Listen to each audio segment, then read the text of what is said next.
permis à tout ce panel de s'exprimer.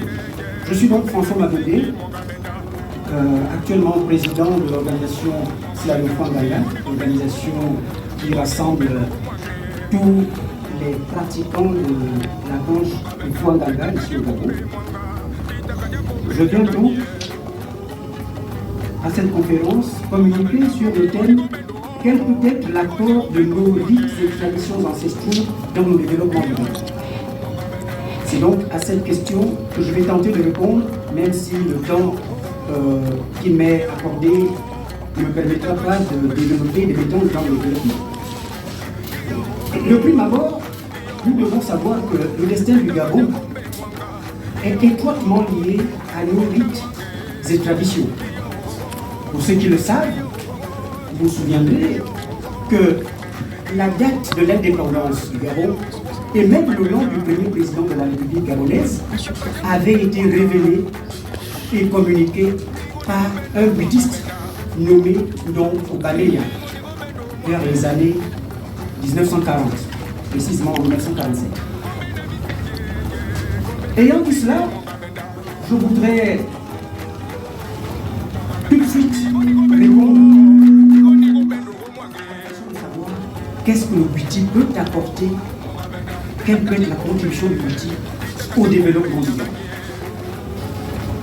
En réponse à cette question, je pourrais proposer 3 éléments.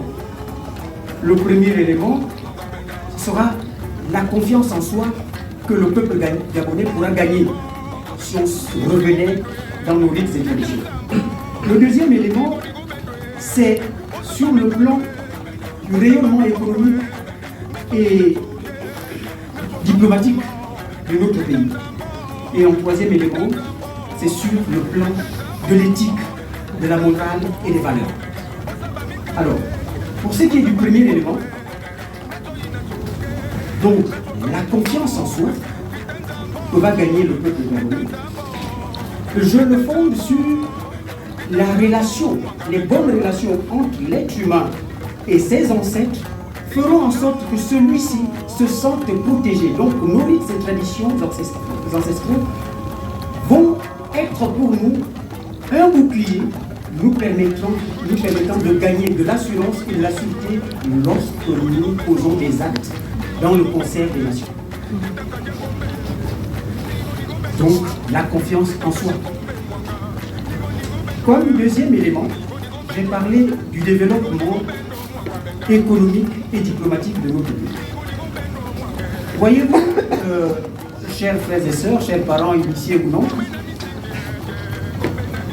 depuis le colon jusqu'à nos frères et sœurs qui viennent dans notre pays soi-disant pour nous apporter leur force de travail, nos traditions et rites ont été fortement combattus. Parce que ces venants savaient et continuent de savoir que pour nous atteindre, pour atteindre le peuple gabonais et notre pays, il faut nous faire douter de l'efficacité et de la véracité de nos divinités tutélaires ancestrales. Il fallait nous attaquer sur ce point-là. Et ils ont, j'ai envie de dire, réussi à faire de nous un peuple déraciné sur le plan culturel. Ce qui fait qu'aujourd'hui, nous sommes comme un bateau qui vogue dans les eaux sans gouvernail. Donc, si nous revenons vers nos traditions ancestrales, nous pouvons nous blâmer et promouvoir les divinités vénérées par nos ancêtres. Ces divinités promues, donc nos traditions et nos rites promus, feront en sorte que nos enfants et nos petits-enfants, les générations à venir, vont se reconnecter. Et d'ailleurs, notre pays aura tout à gagner, comme je le disais déjà, sur le plan économique et diplomatique, et même sur le plan scientifique. Parce que les écoles, les programmes d'enseignement, les programmes d'éducation vont être enrichis par des nouveaux éléments. L'introduction de l'enseignement obligatoire de nos langues vernaculaires, parce que cet enseignement de nos langues vernaculaires sera rendu indispensable par la pratique de nos rites et traditions. Parce qu'on ne peut véritablement aborder ces rites et traditions ancestraux qu'en nous reconnectant avec nos langues vernaculaires. Et ça pourra faire en sorte que notre pays puisse développer et réussir à établir une langue nationale qui nous soit propre. Voilà un autre point sur lequel le Gabon peut gagner dans son développement. Le troisième élément, c'est sur le plan de la morale, de l'éthique et donc des valeurs. Voyez-vous, chers parents, chers frères, chères sœurs, chers amis, chers compatriotes,